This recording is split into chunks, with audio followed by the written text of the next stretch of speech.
तो hi friends, welcome है आप सभी का। इस वीडियो में हम लोग बात करने वाले हैं सेक paper communication in professional life. ठीक है,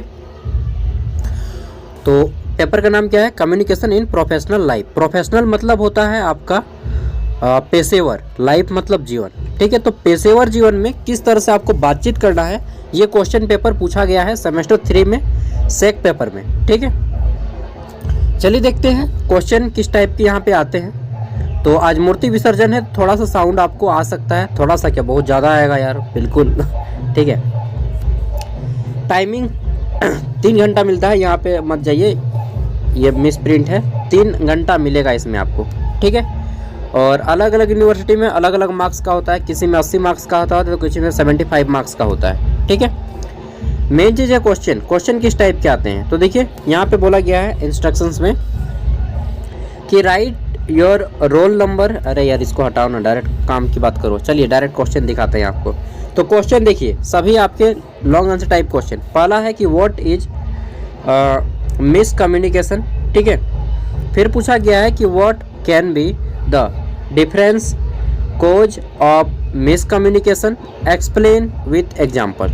ठीक है, तो मिस कम्युनिकेशन क्या होता है ये बताना है। फिर पूछा गया है कि what can be the difference cause of miscommunication. ठीक है, तो मिस कम्युनिकेशन होने के कौन कौन से कारण होते हैं, फिर इसका एक्सप्लेन करना है उदाहरण के साथ। ओके, नाउ नेक्स्ट क्वेश्चन जो पूछा गया है हमारा यह है कि राइट अ क्रिटिकल नोट। आपको एक क्रिटिकल नोट लिखना है, किसमें? तो on the 7th C of communication. तो देखिए 7th C होता है कम्युनिकेशन का 7 गो C।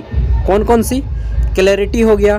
ठीक है, उसके बाद आता है आपका क्या बोलते हैं यार, 7 गो C आता है। ठीक है, क्लैरिटी हो गया, तो इसको पढ़ लेना है। ठीक है, मुझे याद नहीं आ रहा है। क्लैरिटी होता है, कम्प्लीटली होता है, मतलब 7 गो अलग अलग टाइप से जो चीज़ें होती है वो आपको कम्युनिकेशन संचार में मदद करती है। ठीक है, मुझे एक्चुअली अभी याद नहीं आ रहा है 7 C। ठीक है, तो 7 गो C वर्ड जो है, सातों वर्ड का स्पेलिंग C से शुरू होता है। क्लैरिटी, कॉन्फिडेंस, ठीक है, कंप्लीटली, इस तरह से 7 गो वर्ड है। नेक्स्ट है हमारा यहाँ पे तीसरा question, what are the key components of effective listening and why are they important in various situation. ठीक है, तो यहाँ पे पूछा गया है कि what are the key components of effective listening. तो देखिए आपको सुनना भी है लोगों के बातों को अच्छे से। ठीक है, और सुनने के लिए सबसे पहले जब कोई बोलता हो तो बीच में नहीं बोलना चाहिए। हम लोग बोलते हैं कि बीच में मत टोको, पहले मेरा बात कंप्लीटली सुनो। ठीक है, तो आपको अच्छे से सुनने चाहिए।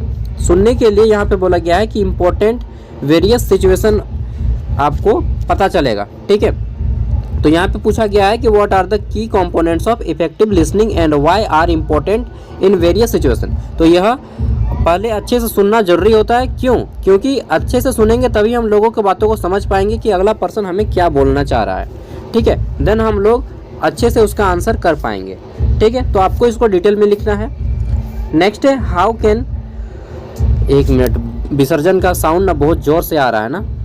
चलिए जो भी हो रहा है जाने दीजिए। ठीक है, मैं डायरेक्टली कंप्लीटली कर लेता हूँ तुरंत, उसके बाद आप लोग इसको करते रहिएगा घर में आंसर।